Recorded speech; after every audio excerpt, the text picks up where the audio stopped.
Hello, everyone. I'm David Sanger. I'm White House and National Security Correspondent for the New York Times, and welcome to this special GZERO presentation. We are all live from the Munich Security Conference, probably the most important European security conference of the year, and of course, it comes at one of the most important turning points in European security in decades. It's been 2 years since this security conference actually took place in person, and we are all here pretty well debating how the next few days will work out before we even get to the question of how the next few months, years, and decades will work out. And so, over the course of the next hour, we're going to be talking to people from the policy world, from the business world, from the think tank world, and all circulating around many of the same questions, which is, are we headed back to a different era, something more resembling the Cold War, something quite different from the Cold War? I'm delighted to start off with our co-hosts for all of this, Ian Bremmer, who's of course the president of the Eurasia Group. Ian, thanks very much for having me here. And Brad Smith, the president and vice chair of Microsoft. So welcome to you both. Ian, let me start with you. We've all been talking about how things may sort out in Ukraine between now and maybe the end of the weekend. One theory is that Putin does what the Americans have been warning and does a major invasion.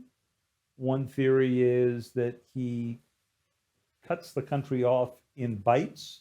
One theory is that he tries to do a Cobra strategy in which he stays around the border. And one strategy is that he picks up and withdraws just a bit, but keeps enough of a force there to make sure he stays at the center of attention. Where do you come down on that? We all hope, of course, that the last is true, that negotiations work out.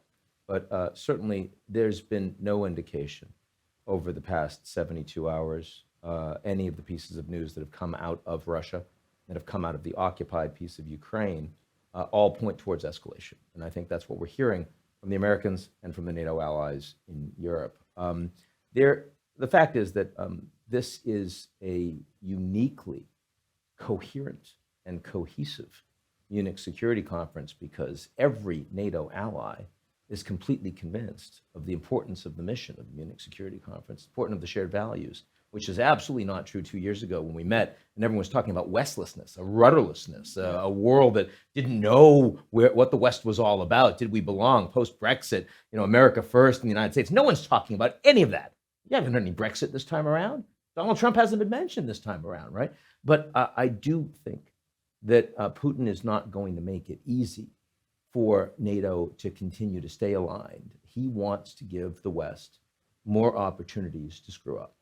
And so if he is intent on escalating, I don't think it's a sudden blitzkrieg to Kiev and the ouster of the Zelensky government. I think it's much more likely to look like a recognition of the independence of the breakaway territory of Donbass. And then they would request Russian troops to come in. Their leaders have just in the last 2 hours declared evacuation of Russians from their territories to Russia after yesterday at the United Nations, the Russian government said that they were being exterminated by the Ukrainian government, which is false. So I think those are the steps you see with the hope, if you're Putin, that leads to more skittishness of some NATO allies, less alignment of NATO, more opportunities for the Russians to get more of what they want without potentially having to go full scale into Ukraine. Just to drill down on that once briefly, and then I want to ask Brad a little bit about the cyber element of all of this. But the theory of the case, if your argument is right, is that he would take a piece of the country, bite it off, see if NATO and the rest of Europe stayed aligned on sanctions for taking what is essentially the Russian-speaking part of the country, and then keep moving forward inch by inch. I mean, he already occupies that territory. So far, there is some level of implausible lack of accountability, implausible deniability that Putin clearly wants to have. You remember, it's like with the opposition leader Navalny. You know, he tries to kill him, but he doesn't admit to it. You know, he has a faked up Trump trial when he shows up in Moscow before he jails him. Why? Because he wants to show that he's completely justified and legitimate in the action he's taken. That's been his consistent modus operandi vis-a-vis the West in every single thing he has done internationally on the stage. Why would that change with the biggest decision that he will have made of his presidency? That's right. So, Brad, there's a common element to every one of these scenarios we have seen. And the common element is that cyber plays a central role in the way that it really never has before. And that would be if he doesn't invade and he just uses attacks to try to destabilize a country. It would be if he does. So what are we learning? You dealt with this brilliantly in Tools and Weapons, great book on the state and private use of cyber for good and ill. What are we learning here about what the limits of cyber capabilities for Putin is? Well, I think, first of all, I would join Ian in saying we hope that the next few days will bring a triumph for diplomacy. I think that would benefit everyone and would benefit the world. Yeah, when I think about what a company like ours does, what the tech sector needs to do and does do every day, yeah, it is fundamentally protect our customers around the world, whether they be individuals, NGOs, companies, or in this case, governments.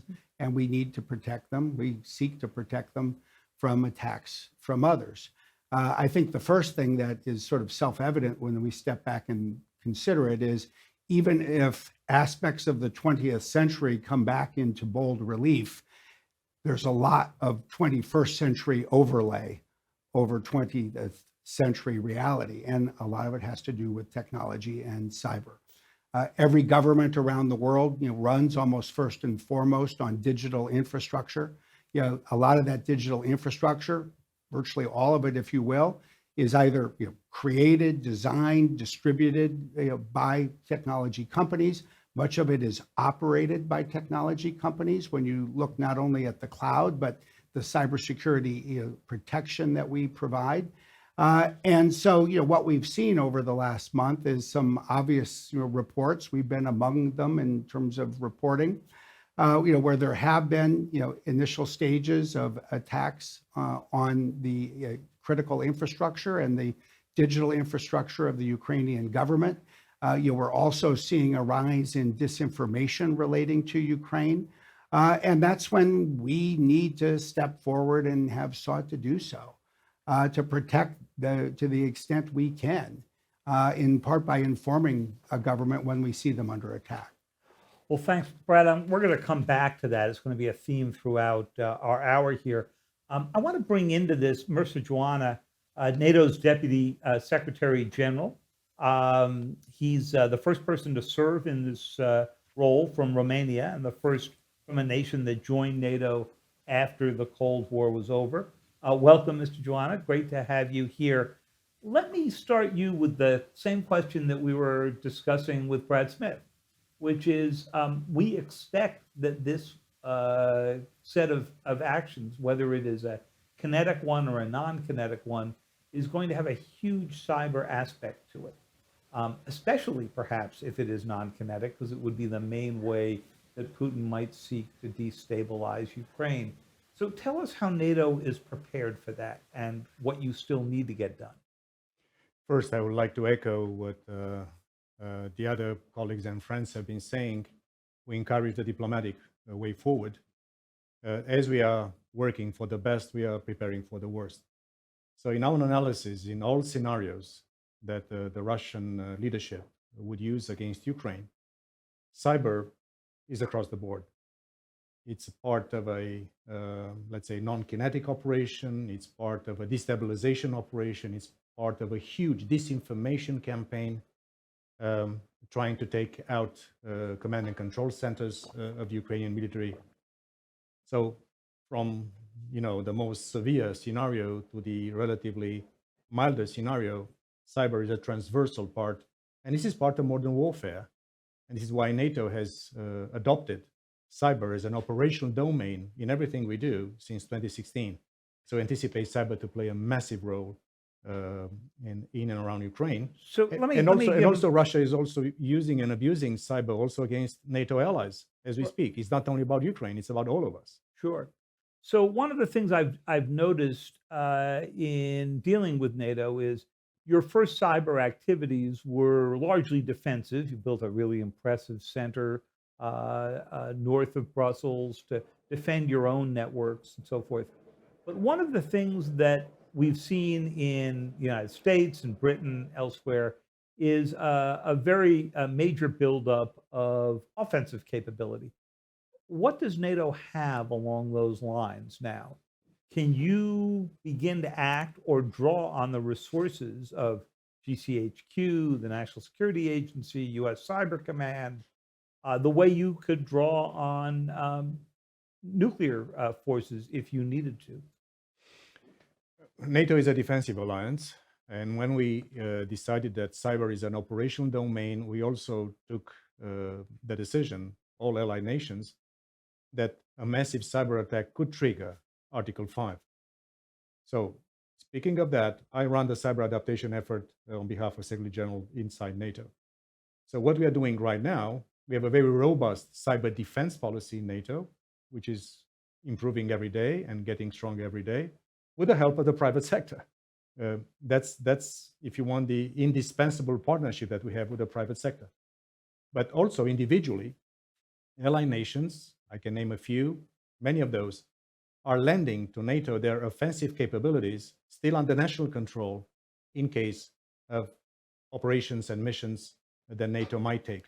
So Please do name a few of them. I think US, UK, Canada, Denmark, Estonia, a number of those. So that's a very interesting, and that's the uniqueness and beauty of NATO, if you want, because on the one side, we keep our defensive role as an alliance, but also when the case might arise, nations can basically use NATO and the command and control of NATO to use these issues. So for the time being, we have this kind of special arrangement. Individual allies are lending to NATO in case there are offensive capabilities in cyber as well. So, Ian, let me come back to you just to respond to Mr. Geoană's statements here. So, we've all been in years of trying to deter Vladimir Putin in cyberspace and, of course, in traditional military activities. I have to say I'm unimpressed with the results so far, right? I think that's fair. Yeah. He messed around in Ukraine in 2014, moved on to the United States in 2016, did NotPetya, which was the largest, Brad written a lot about that, largest and most expensive cyber attack in modern times, is inside everybody's power grid. We're inside of his, and now has moved on to, back to Ukraine. What does that tell you we're missing here? Well, I mean, two things. First of all, the willingness of President Putin to take risks that have the potential to escalate, maybe unintentionally, is much more significant than that of other major powers in the world today, including China. I think specifically about NotPetya, which was obviously intended as cyber attacks directed at Ukraine. Right. Had 1% of GDP, it kind of took off, right?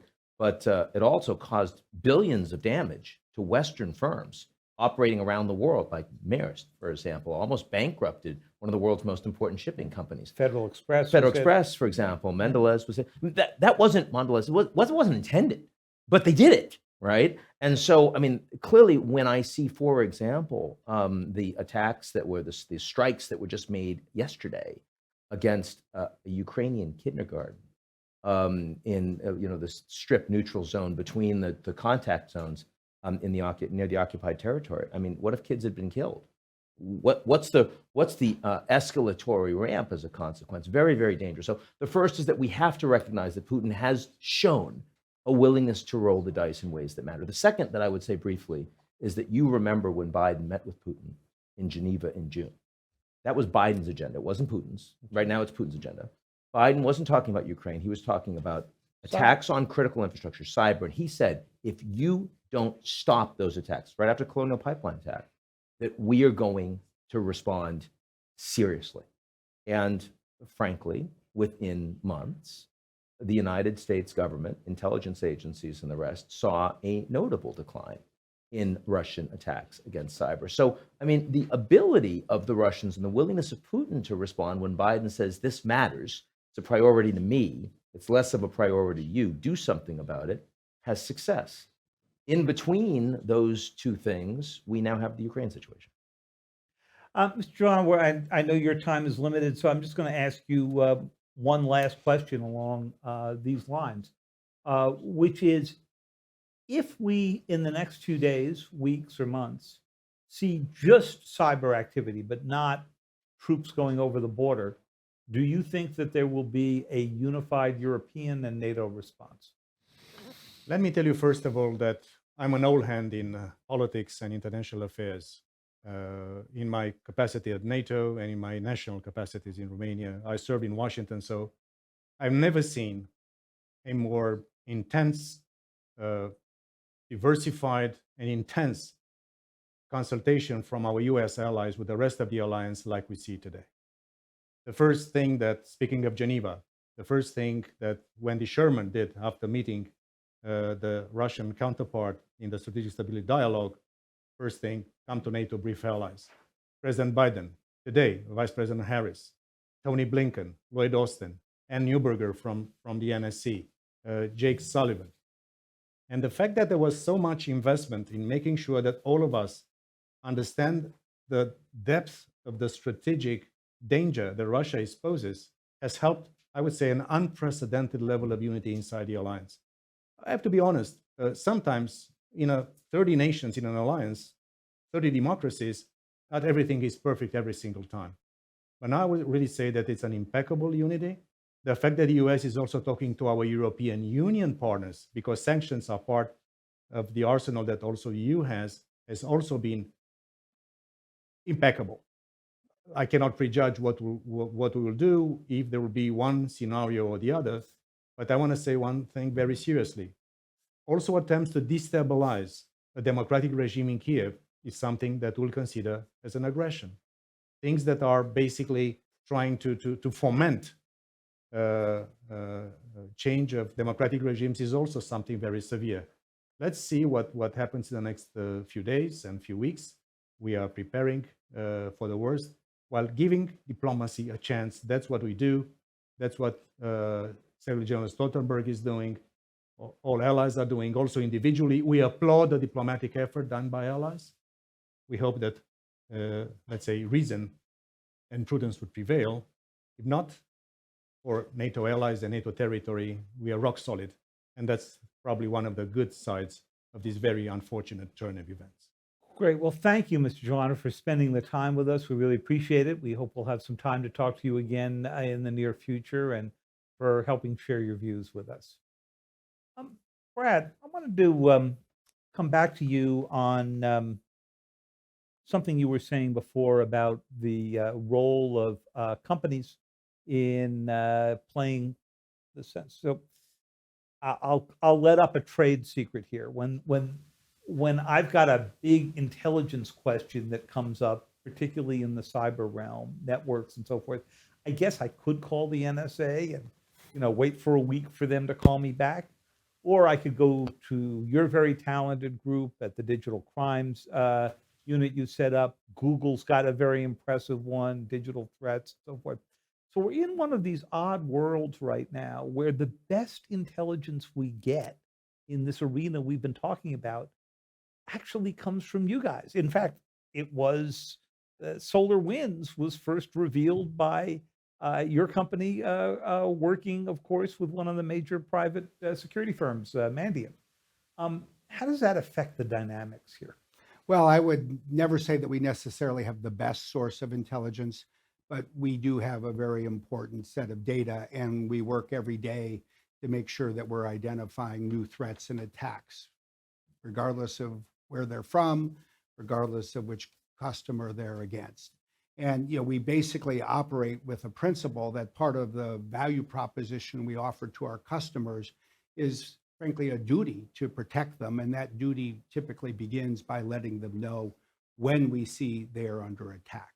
And if you just look at the nature of the data set that we have, literally the trillions of signals that come back into our data centers around the world, either from Windows devices, cloud services that are running in our data center, or endpoints, might be iPhones and Android phones that are being protected by our security services, we see a lot.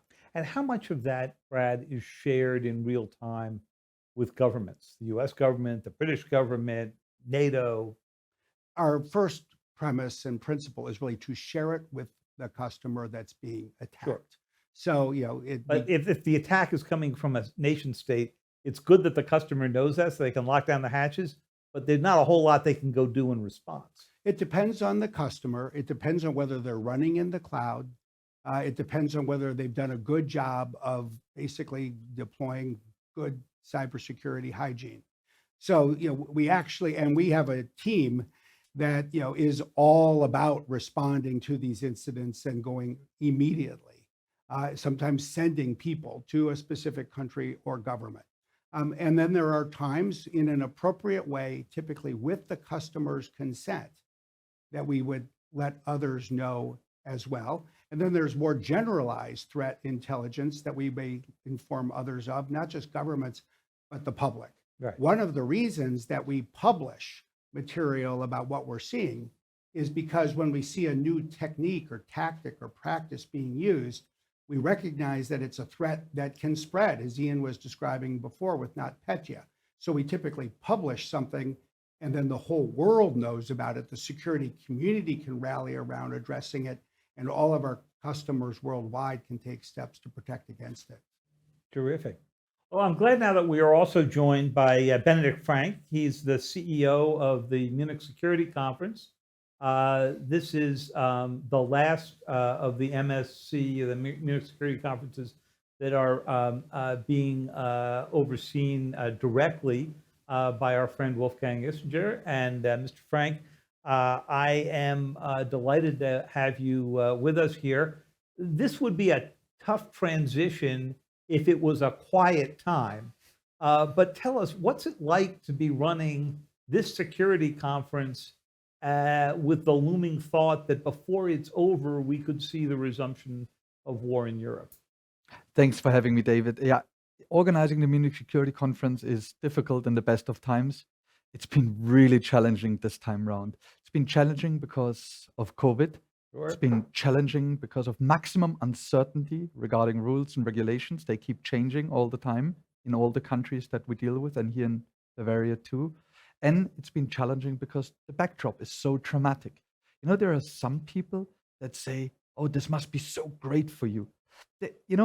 From a PR perspective, it may be, but obviously from a diplomatic perspective, from a content perspective, it's a disaster. For the first time since 1999, we don't have a Russian delegation here.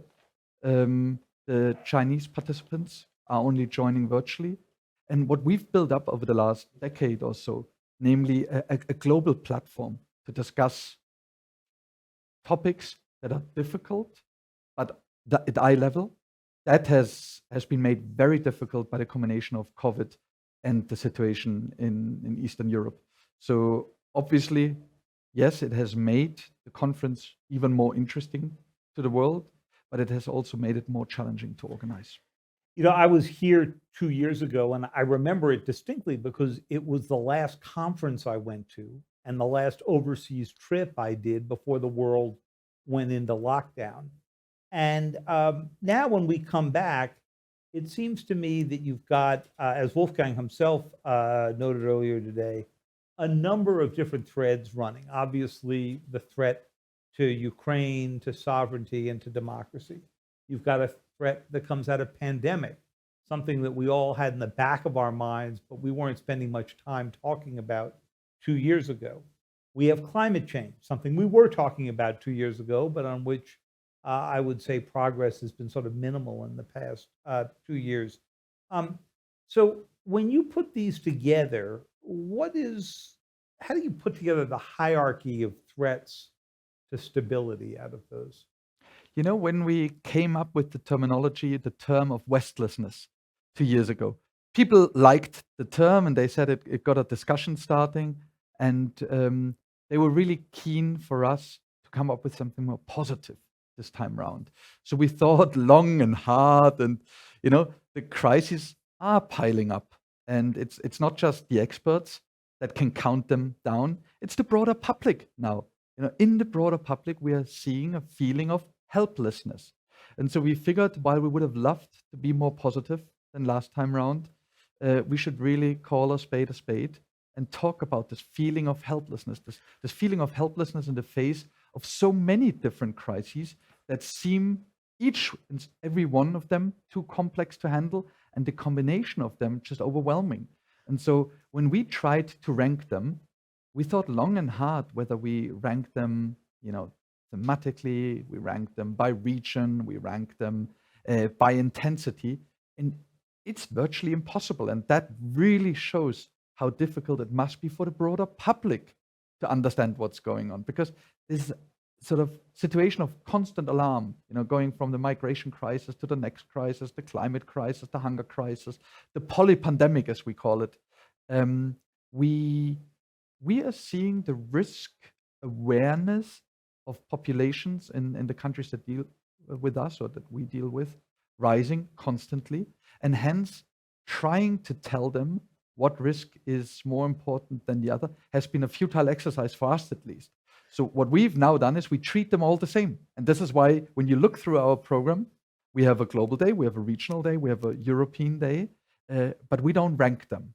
And I think that's the only thing that we can do. Let me just ask you one more, because I know your time with us is limited as you're trying to keep the three-ring circus of the security conference going. But might you see a little bit of a glimmer of hope versus the helplessness part in the fact that we now have vaccines, even if we are underperforming in getting them out to people in less wealthy parts of the world, and that the Russian threat of invasion has brought Europe and NATO together in a way I don't remember seeing in my professional career?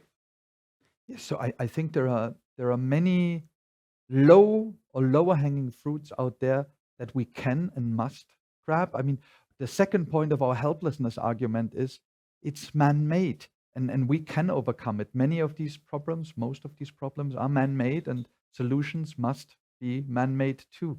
And I think we just need to find the willingness again to try together, and nothing binds together as a good crisis, and we must not let these crises go to waste. And so we believe and we hope that from this conference and from the conference that are now possible again in the next couple of months, a signal goes that we can talk to each other and we can come up with specific solutions. And that's why we are so keen to promote specific solutions at this conference and not end up as a talking shop.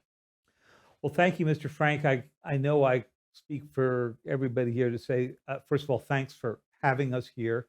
It's actually great to be here in person and have a chance again to see everybody. And we'll hope that you invite us back, but not only that you invite us back, but that next year things will be good enough that the world can come back here in a way that resembles the Munich Security Conference we've come to know over these many years.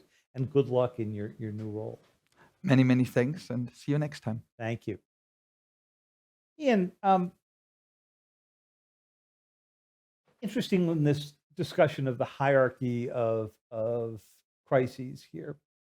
How do you rank these? Because obviously Russia is a short-term element. We hope. I mean, maybe this crisis will go on for a long time. I'm reminded of that great phrase. I always loved it. Russia is the hurricane. China is climate change. Right? That Russia tries to disrupt. China's trying to rewrite the rules. Now, all of a sudden, we're seeing the Russians try to rewrite the rules. Or break the rules, undermine the rules. I don't see them trying to rewrite them, to be honest with you. I see the Russians deeply dissatisfied with a global order that is going against them, with NATO that's expanding, with climate change that isn't good for them, with technological advances that are mostly about the United States and China. a Russian economy that is nowhere close to where it was 20 years ago. I think they don't like it. I think they're lashing out. But it would be nice if the Russians were putting forward an alternative set of rules. I mean, the Chinese actually have said, here are some things that we are prepared to do. The Russians aren't playing that role. And I think one of the most interesting things to play out, even if this goes badly, is that the Chinese do not like the notion that the Russians are prepared to militarily upset the apple cart. They don't want it. They made it very clear that they actually support Ukrainian territorial integrity and that they want an outcome through the Minsk process. So what happens, and they made that clear just yesterday after Xi Jinping spoke with French President Emmanuel Macron, how do the Chinese respond if this escalates? I mean, yes, you're right, climate change is the big long-term thing, but right now, the crisis that is truly dominating the Munich Security Conference is, does the global order pivot to something radically different if this goes badly? We had Westlessness. Well, is it now Westfulness? Or are we heading into a new Cold War where the world's most powerful military adversary to the US suddenly aligns strategically with the world's most economic adversary to the US, China? And I think that that is a world order that the Chinese fundamentally don't want, and the Russians are increasingly resigned to. Interesting to see how that plays. Well, no one would be better to take up that topic, Ian, than our next guest and visitor here, an old friend of mine, Anne-Marie Slaughter. Anne-Marie, welcome. We're delighted to have you here. Anne-Marie is, of course, the Chief Executive Officer of the New America. She's the former Director of Policy Planning at the U.S. State Department, and of course was Dean at what was once known as the Woodrow Wilson School at Princeton. So Anne-Marie, I'm going to ask you for a moment to pretend as if you were back running the policy planning operation under Hillary Clinton, when I would wander by your office and say, so what are you working on? And you'd say, wish I could tell you, but I can't. Okay. But, and supposing the secretary had tasked you to answer the two questions that Ian just brought up. One is, what do the Chinese want out of this? They're in this temporary alliance of convenience with the Russians, but they can't be so happy about this, and the Russians aren't so happy about being the number two to China. And second, the secretary might ask you, tell me in the long term, what's the strategy that puts Putin back in the box? Well, David, first place, it's great to be here and to be talking to you. Honestly, as you were asking me those questions, I was thinking, when I was a professor and a dean, I got to pose the questions. That's like an exam question. So this is why I stayed a reporter. Exactly. Right. God forbid somebody actually asked me one of these, right? Yeah, those are really hard. And I'm going to start actually just by reminding everyone that 2 years ago, we were all here and it was Westlessness. 15 years ago, Putin gave a blistering speech here at the Munich Security Conference where he essentially announced he was not to be trifled with. Russia was back. Russia was a superpower. And that goes to the question, I think, today, where if he can't be a player, he's going to be a spoiler. Also, the last thing he wants is not just Ukraine joining NATO. Ukraine is not going to join NATO, certainly not in the foreseeable future. But he can't abide a stable, prosperous, democratic Ukraine, even worse, a much less corrupt Ukraine, right there where every Russian can see it. And so part of what's going on here is to constantly destabilize Ukraine. It makes it very hard then for Ukraine to be the westward-leaning, EU-friendly, NATO-friendly country that they want to be. And I think that's a big part of this that gets lost when we just think of it as a West versus Russia crisis. What does Putin want long-term? Well, he wants to stay in power. He wants to keep his money. These are the levers that we have against him in terms of sanctions. But more broadly, and this will go to the question of China too, he wants to be a player. I always think to myself, having grown up in the Cold War, what if the United States had lost the Cold War? And then for 15 years, nobody even mentioned us. Like we weren't even a player on the global stage. So there are ways that Putin has to be a player on the global stage. We have to offer some carrots as well as unquestionably the sticks. When we focus on climate change, when we focus on a lot of global crises, then both Russia and China are much more essential to solving those problems. So one thing that I do think we have to stand firm, I think he's created at this point a multi-partner world in a way that 10 years ago in the policy planning department we would have loved. But at the same time, I do think we have to think about how we engage both Russia as we think about engaging China on bigger global problems. Well, it's not as if you didn't try. I mean, you were in the State Department during the whole effort to do a reset in the relationship. And obviously, we've tried several different resets with Russia. The first president who came in saying, I'm not looking for a reset, was Joe Biden, right? He said, I want a stable, predictable relationship, which I don't think are the adjectives I would use to go mark the first year of US-Russian relations out here. Are we past the moment of resets? Well, reset, I do remember being part of the reset and it didn't quite work, although we did negotiate the New START treaty. And that's really important. Those are still, hundreds of nuclear weapons that need to be at least controlled in ways that we were able to work with them. We were able to do that. I don't think we're looking for, a great friendship with Russia.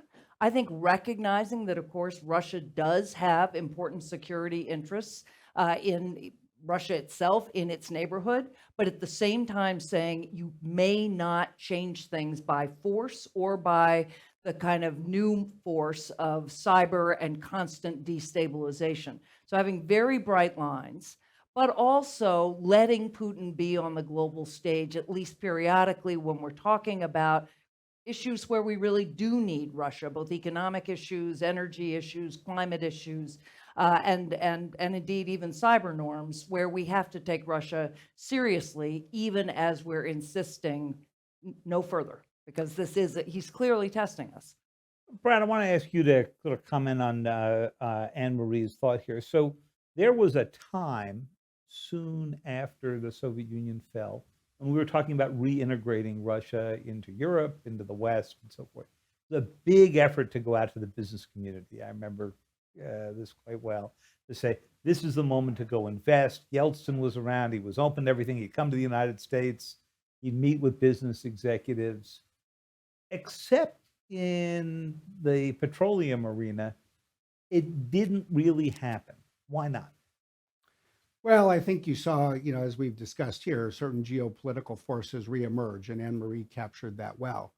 I would note at the same time, though, certain trends have continued. I mean, even in a country like Russia or a country like China, we're seeing the ongoing adoption of more technology. Not necessarily always, from the same U.S. tech companies. Sometimes they're local companies, say, especially in China. Sometimes with very different controls. But I think it would be a mistake to say that commerce has collapsed.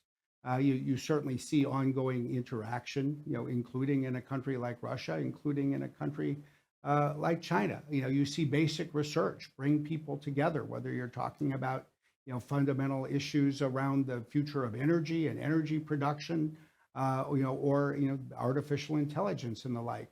So, there might not be quite the scale or type of integration that people expected 2 or 3 decades ago, but it definitely hasn't gone back to, say, the way it was in the 1970s either.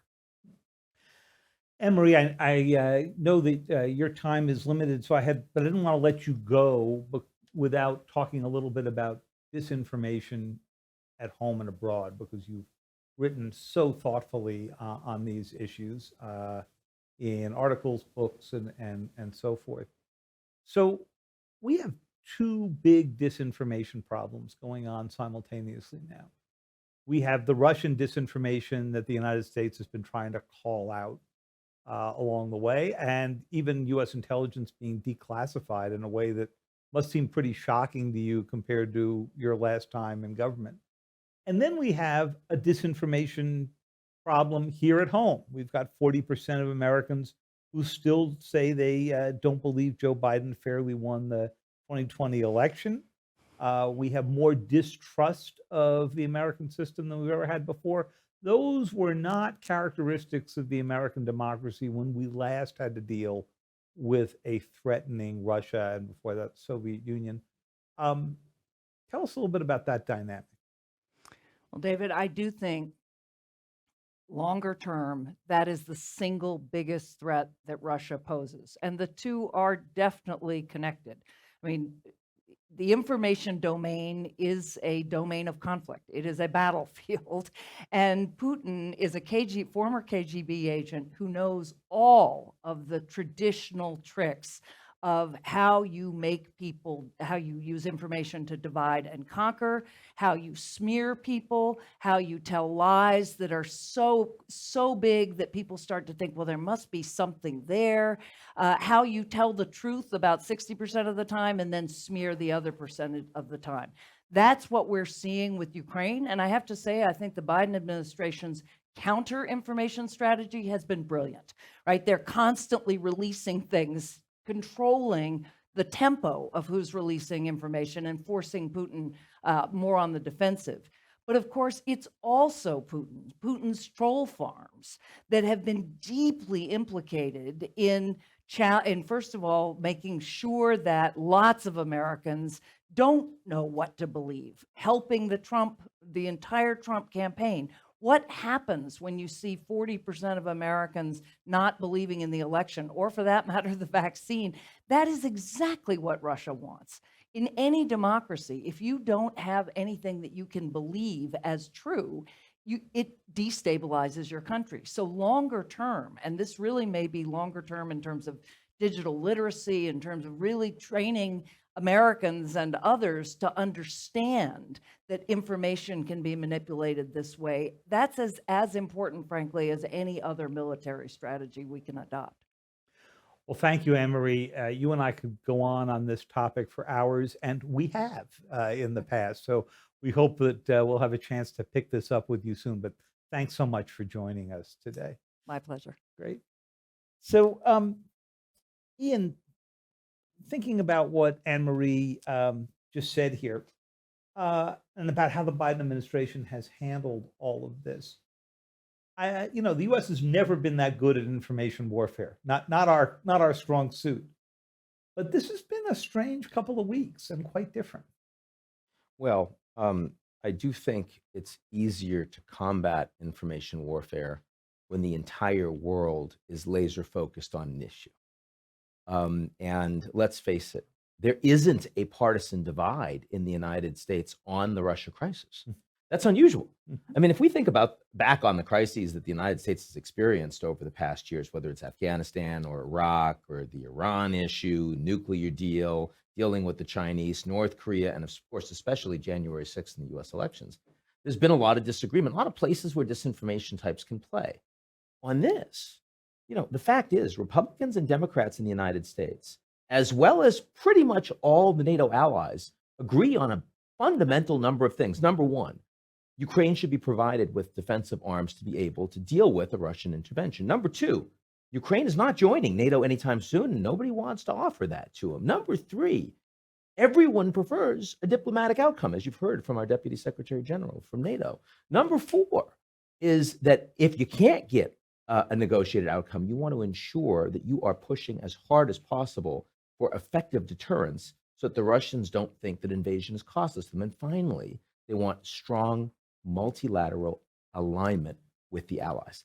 The fact is, there just hasn't been as much room for the Russians to play on this issue, unlike vaccine disinformation, unlike January 6th or the Canadian trucker crisis.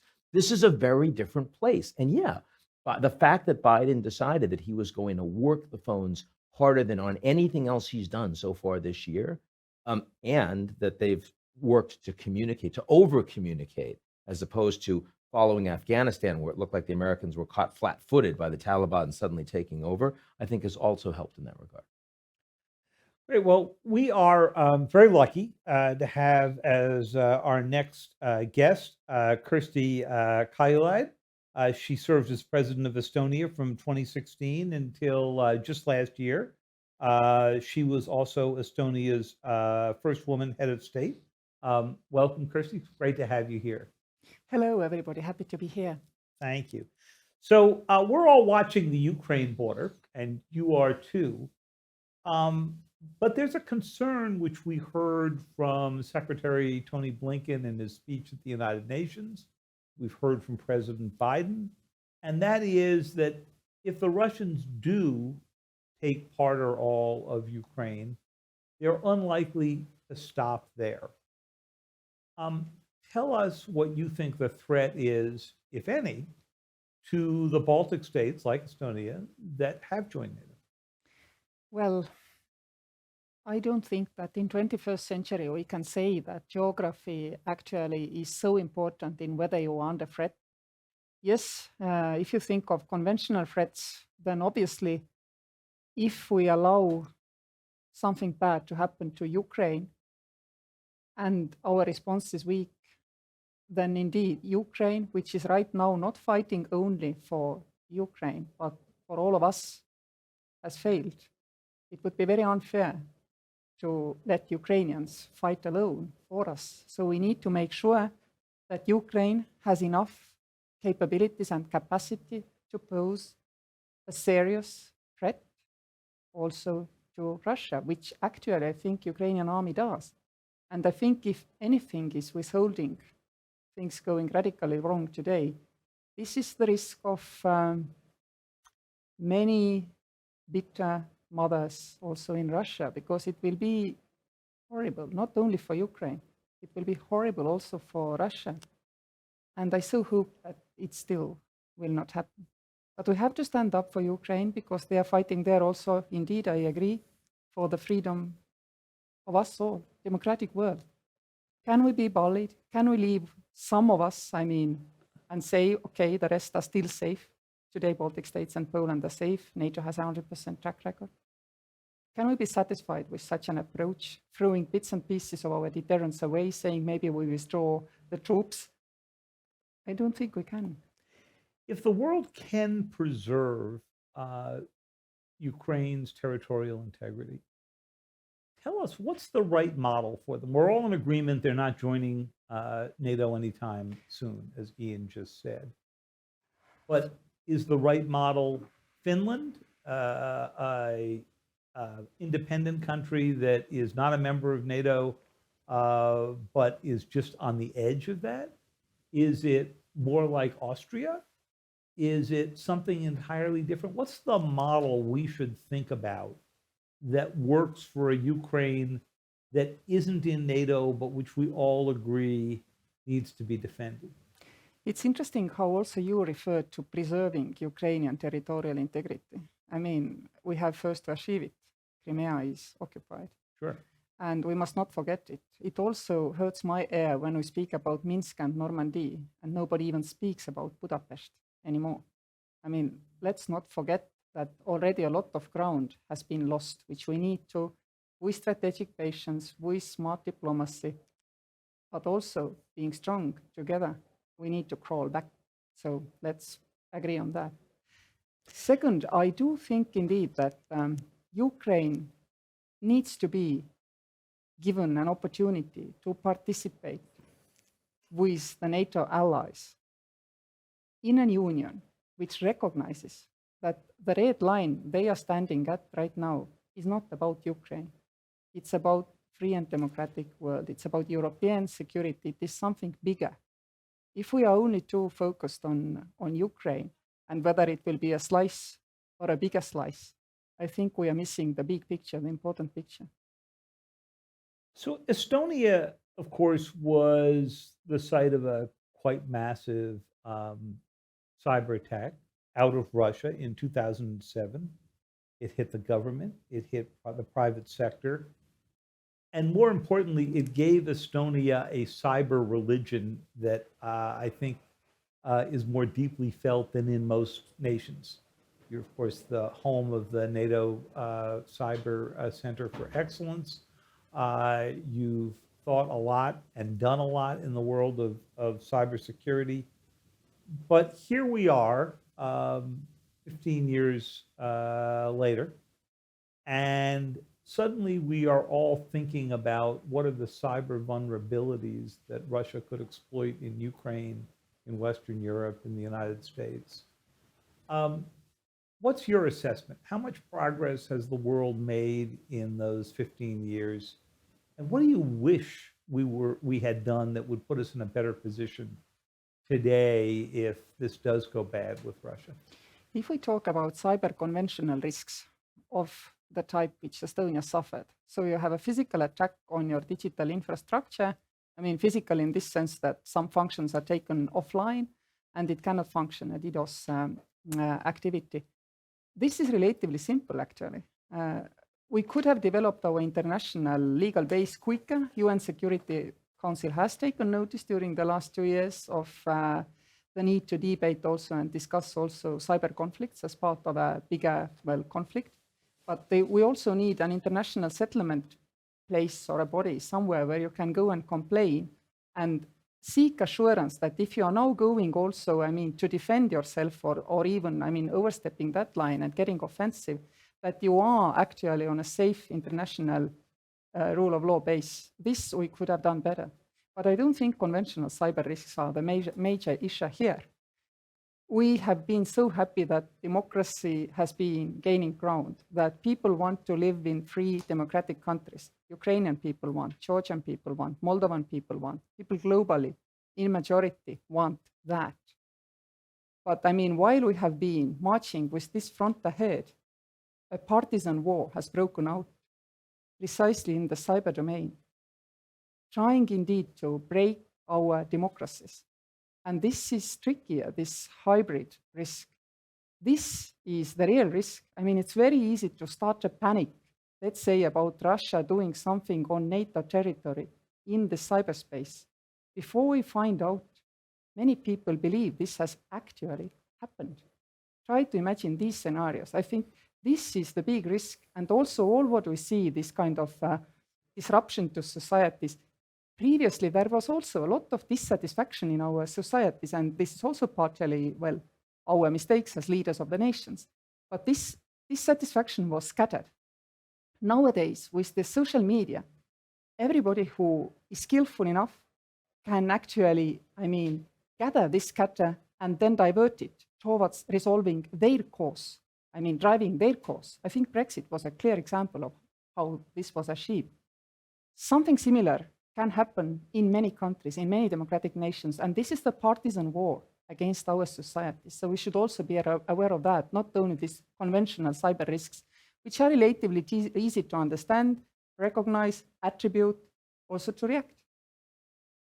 Well, President Kaljulaid, I know that you are moving from event to event here and have a pretty busy schedule at the Security Conference, but I can't thank you enough for coming and sharing those thoughts with us. And I wish you good luck and Estonia good luck as it sits right on the edge of this conflict. Thanks so much for joining us today.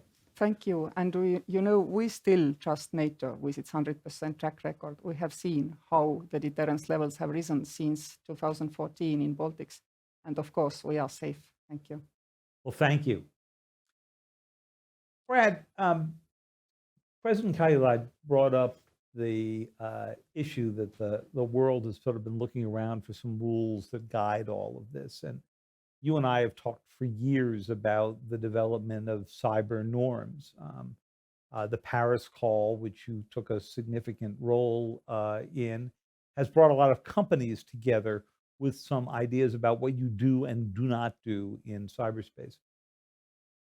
But I have to say, I've been pretty disappointed in the pace at which governments, including the government of the United States, has taken on this issue. Why is this so hard? Well, I think in part it reflects, frankly, some of the issues that you wrote about in your book, David, The Perfect Weapon. Basically, cyber weapons raised a new set of techniques, of threats, of weapons themselves. that we're not always clearly governed by the norms in place. And so, that has called on governments and others to work together to advance the international rules and norms we need. I think at times we face skepticism from some in some governments. They ask, do these norms matter? If you're going to have a government violate the rules, do we need to create new rules? And my answer is always absolutely yes, because norms and rules define the lines that must not be crossed. And it's only by defining those lines that we create the opportunity for international consensus and action to respond or deter that kind of action. I would say directionally things are going in the way they should, but the pace is too slow. Really exactly what you said. And yeah, I think it was held back, frankly, for 4 years because we had an administration in the United States that didn't share the long-standing American commitment to multilateralism. And so, we had to pick up for that in other ways. And in some ways, the international NGO community, the international business community, rallied around it. European governments were quick to embrace it. And the good news is that in the last year, we saw the United States sign the Paris Call. I think we have a lot of additional work to do, especially around some of the issues we're talking about here. A norm that ensures that we protect electoral processes and the essence of democracy. A norm that addresses what Anne-Marie was talking about, foreign state-sponsored disinformation. And I would say at the end of the day, technology and science move a lot faster than politics and diplomacy and basic human nature. So for me, it's not something that causes a lack of hope or conviction. I think to the contrary, we just need to keep doubling down and moving forward. I want to add to that, which is I completely agree that when you see countries and non-state actors challenging norms in particularly egregious ways, the right way to respond is to strengthen those norms and create new norms. But let's also be clear that over the past decade, what we have seen is an increasing erosion of those norms, an increasing willingness of rogue actors to breach those norms, and an unwillingness of many governments, including the United States, to effectively stand up. We saw that, of course, with the Red Line in Syria, Assad must go. We saw that, for example, in terms of Georgia in 2008, in Ukraine in 2014. We've seen it in Afghanistan. We've seen it in Myanmar. We've seen it in Venezuela. We've seen it in Haiti. And I think what we're seeing right now at the Munich Security Conference is a decision by the United States and all of its allies that this line is too far. Enough. Well, it's really interesting to hear you say that because in the cyber realm, we've seen great hesitance or fear of escalation to go strike back, and a little bit in this Biden administration, but people beginning to question that. Were we too cautious? And I'm wondering whether the current crisis is going to feed that thought and make the United States a little less concerned about what escalation could look like, and a little bit more concerned about what's happening right now. I've heard that from members of cabinet. You look at something like the Havana syndrome, and this question of these hundreds of diplomats who have, and their families, Americans who have ended up with some level of brain damage around the world. And there is pretty strong conviction in the intelligence community in the US that the Russians are behind this, but we don't have proof. And we also haven't done anything about it. And there's a view of we need to respond more strongly when a country like Russia is going to take action against the US. Think about the 2016 election interference, and that Obama, for many reasons that we don't need to relitigate right now, decided that he was going to respond late and limited. And I think that Putin has taken a great number of lessons from all of that. We all are asking, what lessons is China going to take from Ukraine? No, the most important lesson, what lessons is Putin taking from America's own recent past? And we are living with the legacy of that. And I fully agree with you, David. And I'm sure that your point comes from many conversations you've had in this administration, that there is a belief that the Americans must be willing to have a tougher response when their norms continue to be chipped away at piece by piece by piece.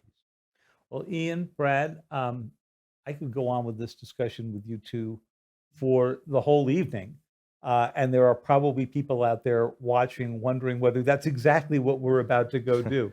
But while I'm not out of questions, we are out of time. And so I want to thank you both. I'm David Sanger, and I want to thank all of our guests, but particularly Brad and Ian for joining us. Thank all of you for watching, and let's hope for a peaceful weekend and time beyond. Thank you very much.